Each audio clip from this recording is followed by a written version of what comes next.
अस्सलाम वालेकुम, मैं चांद वेलकम करता हूं इलेक्ट्रिकल फंक्शंस यूट्यूब चैनल में। फ्रेंड, आज की इस वीडियो में मैं आपको गाइड करूंगा कि रेफ्रिजरेटर में अक्सर जो है कूलिंग प्लेट लीकेज हो जाती है, यानी कि एवेपोरेटर जो है वो लीकेज हो जाता है। हमारे रेफ्रिजरेटर में जो ऊपर वाला हिस्सा है जहां पर बर्फ़ जमती है वो लीकेज हो जाता है। आपके सामने काफ़ी बुरी तरह से ये लीकेज है। इसको कैसे हमने अभी रिपेयर करना है। 2 सुराख बड़े हो चुके हैं, तो क्या ये कामयाब हो पाएगा या नहीं। तो वीडियो की तरफ बढ़ने से पहले मैं आपको कहना चाहूँगा कि अगर आप में से कोई भी इंटरेस्टेड है पीसीबी का काम सीखने में, पीसीबी में कंपोनेंट्स जो हैं वो कैसे टेस्ट किए जाते हैं, पीसीबी कैसे रिपेयर की जाती है, कैसे टेस्ट की जाती है, तो बेसिक इलेक्ट्रॉनिक्स का कोर्स आज़म भाई ने रेडी किया हुआ है। तो यानी कि हमने ख़ुद ही यानी कि रेडी किया हुआ है, मेरा अपना ही है ये कोर्स। तो आप इसको परचेज़ कर सकते हैं।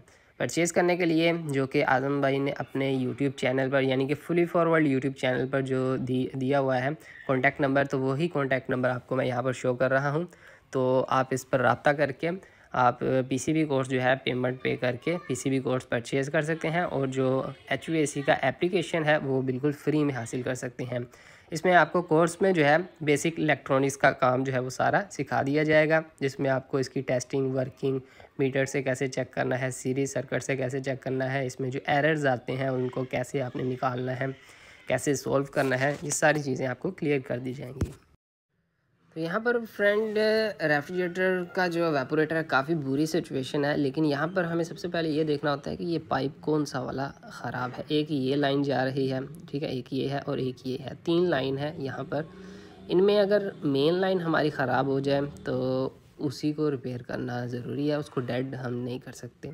ये मेन लाइन है, यहाँ पर आप देखेंगे कि ये बिल्कुल अकेली जा रही है, ठीक है, इसमें कोई इसके अल्टरनेट यानी कोई रास्ता नहीं है। अब ये जो सेंटर वाली लाइन है, इसमें अगर मैं यहाँ से डेड कर देता हूँ और यहाँ से डेड कर देता हूँ, सेंटर वाला एरिया डेड, यानी कि गैस यहाँ से क्रॉसिंग नहीं करेगी बट पीछे पीछे तक तो रहेगी। अल्टरनेट कहाँ से करेगी, मतलब इसके मुखालिफ कोई दूसरा रास्ता जो है वो कौन सा इख्तियार करेगी, वो मैं आपको दिखा देता हूँ।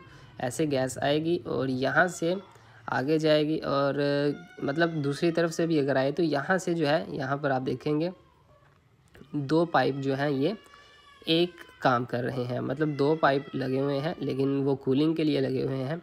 और यहाँ पर आप देखेंगे कि मैं अगर आपको एक साइड से दिखाऊं, ये ऊपर जैसे आप मिसाल के तौर पे इसको ले लें, यहाँ से अगर ये पाइप डेड हो जाता है, ये वाली जो लाइन है, तो इसमें हमें इसको सही करना ज़रूरी है, मतलब यहाँ से रास्ता बंद नहीं होना चाहिए। लेकिन यहाँ से अगर ये एक लाइन डेड हो जाएगी, फॉर एग्ज़ाम्पल सेंटर वाली लाइन डेड हो गई, तो उसको आप डेड कर भी देंगे, आप सोल्डरिंग करते हुए वो टांका हमारा सही लग गया, डेड हो गई, लेकिन जो है दूसरी तरफ से वो जो है रास्ता उसका निकल आएगा, क्योंकि वहाँ पर अल्टरनेट उसका रास्ता निकला हुआ है।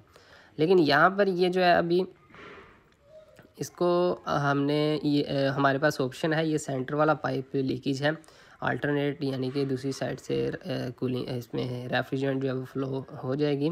अभी मैं क्या कर रहा हूँ, यहाँ पर इसको काट रहा हूँ पाइप को, इसलिए कि यहाँ से जो है सेंटर वाला जो एरिया है मेरी तरफ यानी कि नीचे की तरफ, वो हम डेड कर देंगे और वहाँ पर जॉइंट कर देंगे, और फिर इस तरफ भी एक जॉइंट लगा देंगे। यहाँ पर एक जॉइंट तो हमने पहले से ही लगा दिया हुआ है, ठीक है, जो कि इधर लेफ़्ट साइड पर है। अभी ऊपर वाली साइड का जॉइंट ये वाला, ये अब हमने लगाना है। इसको लगाने से पहले इसका जो पेंट है वाइट कलर का, वो अच्छे से आपने उतार देना है रेग मार की मदद से, या जैसे भी आपने इसको अच्छे से यानी कि सफाई इसकी अच्छे से कर देनी है। और कोशिश आपने ये करनी है बिल्कुल 100% आपने इसमें पानी या ऑयल नहीं होना चाहिए, और सफाई इसकी 100% होनी चाहिए, फिर ही आप इसके ऊपर ये सिल्वर का जो जॉइंट है वो लगा पाएंगे, एलुमिनियम का।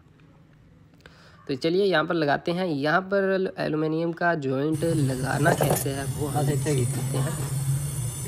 टॉर्च आपने फुल हाई नहीं फ्लेम इसका रखना, और इसके ऊपर स्टैंड नहीं करना, मतलब इसके करीब ज़्यादा नहीं लेके जाना, और इसको हीट देनी है। जैसे ही वो हीट हो और रॉड को आपने इसके ऊपर मेल्ट करना है, इसके ऊपर अटैच जो है ना लगा देना है। ये देखिए मैं अभी करके दिखाता हूँ।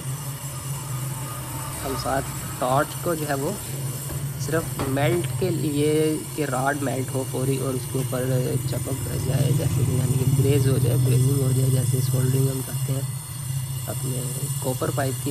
लेकिन कॉपर पाइप में हम ज़्यादा देर तक थोड़ा स्टैंड भी कर सकते हैं टॉर्च को, लेकिन यहाँ पर गैस वेल्डिंग को जो फ्लेम है ये हम ज़्यादा देर तक नहीं रख सकते। इसको हम हिलाते रहेंगे, मूव करते रहेंगे, ताकि पाइप जो है वो बिल्कुल ही डैमेज ना हो, मेल्ट ना हो जाए। तो इसलिए यहाँ पर अभी देखे आपने में हमने ये जैसे ही रॉड ऊपर लगाया तो रॉड थोड़ा सा लग गया था, उसी रॉड को हमने मेल्ट कर लिया और जॉइंट जो है वो यहाँ पर लग चुका है।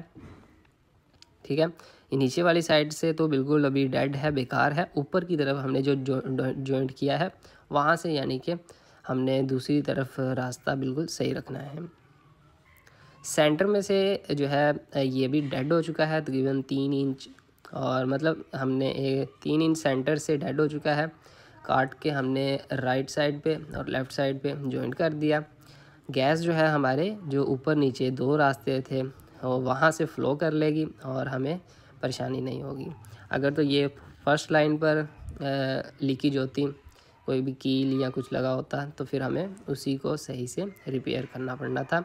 अगर इसका ये भी हल ना हो तो फिर हमें एंड यानी कि ज़्यादा ही इशू हो, इंटरनल लीकेज ज़्यादा हो गया हो, फिर हमें ये फ्रीज़र प्लेट जो है वो पूरा चैम्बर ही नया डालना पड़ता है।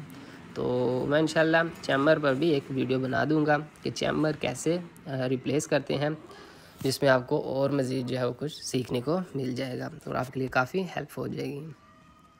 तो पीसीबी कोर्स जो दोस्त लेना चाहते हैं, कॉन्टैक्ट नंबर मैंने वीडियो में शुरू में बताया है। आप हमारा पीसीबी कोर्स जो है वो परचेज़ कर सकते हैं, जिसमें आपको बेसिक इलेक्ट्रॉनिक्स का काम जो है वो सीखने को मिल जाएगा। अल्लाह हाफिज़।